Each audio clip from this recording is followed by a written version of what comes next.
The news cycle began over the weekend with this big March for Our Lives that happened in Washington, D.C. Now, approximately 200,000 people showed up in the March for Our Lives. It's a good number. It's a solid number. Okay, the March for Life in 2012 had 650,000 people who showed up to it. Was the media coverage blanket the way that it was on Saturday? Now, listen, I don't think that this is about the kids at Parkland. Kids are kids. Some of them say smart things. Some of them say dumb things. And just because some tragedy fell upon them doesn't mean that they suddenly have expertise on guns, for example. But the main issue here is why the media have decided to highlight and spotlight these kids. And the reason is because the kids can say things that the media can hide behind.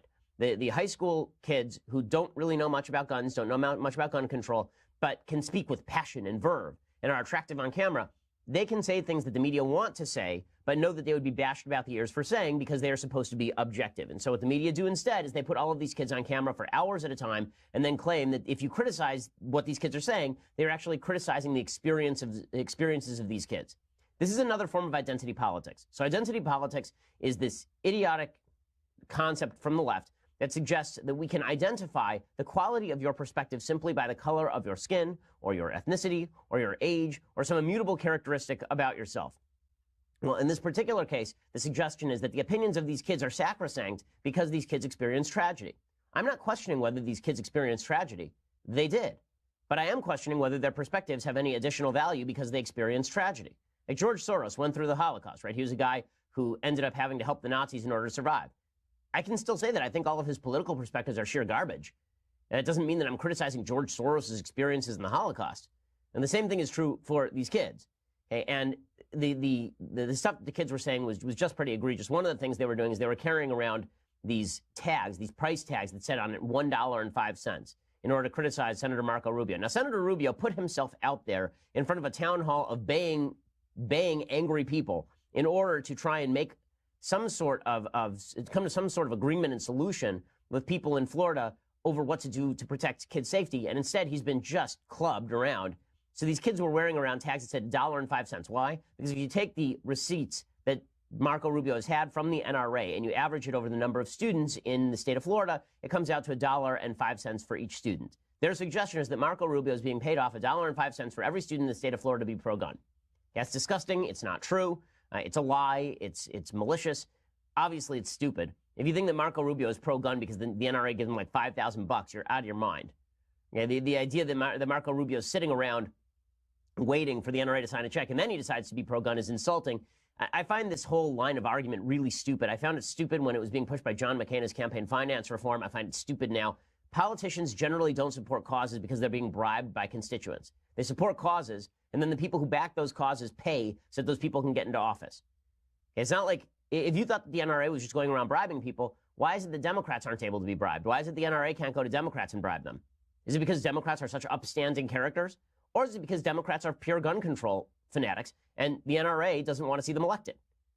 But again, this is all part of the dog and pony show to suggest that people who disagree on gun control are actually bad human beings. And so we're going to go through some of the arguments that were being made by a lot of the kids at this rally, because I think that it's important to look at the arguments, not just at the speakers. What the media want us to see are the still photos of David Hogg with his arm outstretched and Emma Gonzalez standing there silently, and then we're supposed to say, well, anything these people choose to say must be right. Again, I have nothing but sympathy for what they went through.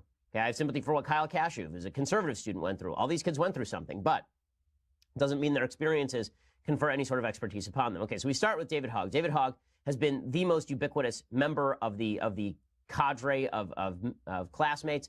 He's been on virtually every TV show. He's done Ellen. He does CNN on a regular basis. He does the Sunday shows. He doesn't know anything about guns. He doesn't know much about gun control, but he certainly knows how to demagogue. And so for 4 minutes, you'll hear him demagogue over and over and over in the most dramatic fashion. It's irritating to watch, I understand, particularly for people who are pro-Second Amendment. But it's important to know what the propagandists in the media are doing with this kid. Because, again, the kid can speak out. It's his absolute right to speak out. And obviously, he can speak in front of any camera that he wants to speak in front of. That's great.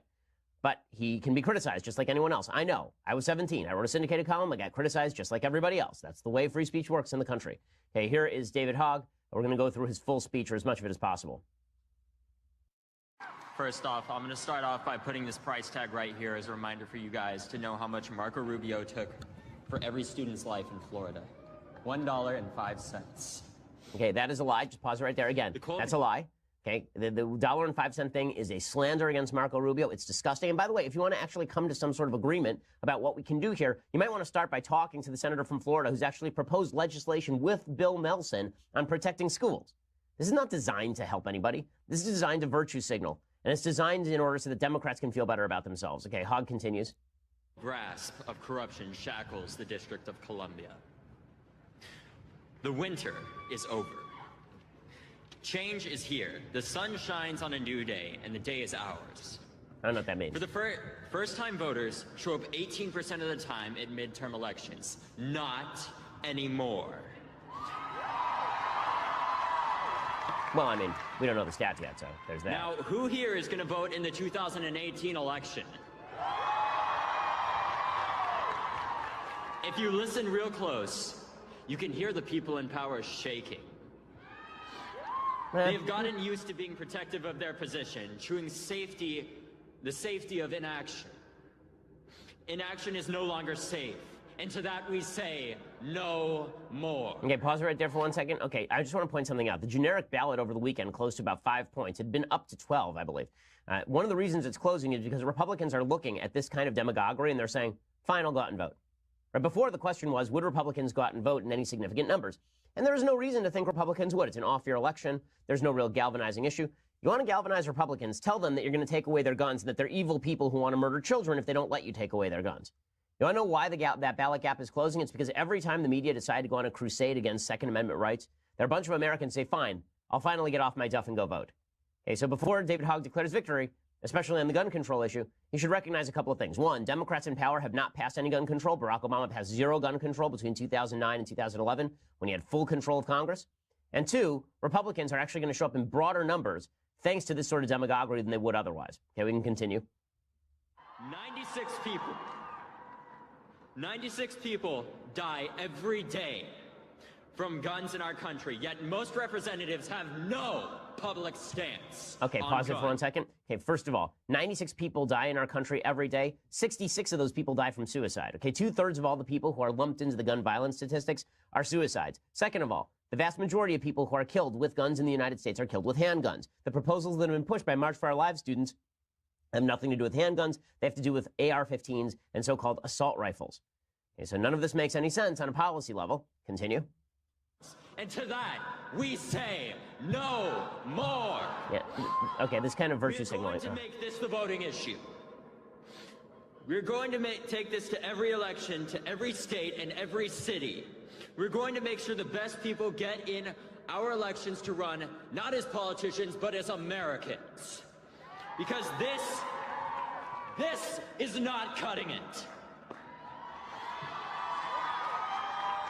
When people try to suppress your vote, and there are people who stand against you because you're too young, we say no more. When politicians say that your voice doesn't matter because the NRA owns them, we say no more. Okay, so we can stop it there. I don't need to listen to the rest of this. Okay, so first of all, the yelling and the screaming. I know there are a lot of young kids who think that when they do this, that this is actually just showing passion on the podium. It doesn't. It's not convincing. It doesn't make people like you. It doesn't make people rally behind you. In fact, calmness and reason actually make people rally behind you more than screaming from the podium. Again, this whole thing that the NRA owns politicians, it's just not true, but I guess that's not the point. The point here is, of course, to demagogue the issue as much as humanly possible. It wasn't just David Hogg who did this. At the end of it, he gave sort of a revolution symbol. The person who did this the best, actually, I will say, Emma Gonzalez is the most skilled politician of these kids. Emma Gonzalez went up there. She spoke for about 1:20, and then she did a 5-minute just standing break, right? She stood there and she said, in tribute to my classmates, moment of silence, and the moment of silence lasted for 5 minutes, and then at 6 minutes, 20 seconds, she said, that's how long the shooting at our school lasted. That was effective theatrics. Yeah, she's actually good at this. David Hogg, not particularly good at this. Cameron Kasky is another one of the students from Parkland. Here's what he had to say. Again, this sort of language is not going to endear you to people you have to make agreements with on the issue of gun control. To the leaders, skeptics, and cynics who told us to sit down and stay silent, wait your turn. Welcome to the revolution. Okay, if you want to scare gun owners into going out and vote, tell them it's a revolution to take their guns. See how that's going to go. See how it goes when you tell a bunch of gun owners that it's a revolution to take away their firearms, which is really what they're talking about here. Again, all this stuff is great fodder for media members. It's not great fodder for actually fostering any sort of victory on the issue of protecting schools. By the way, the chances of being killed in a school shooting, I believe, in the United States are something like 1 in 6.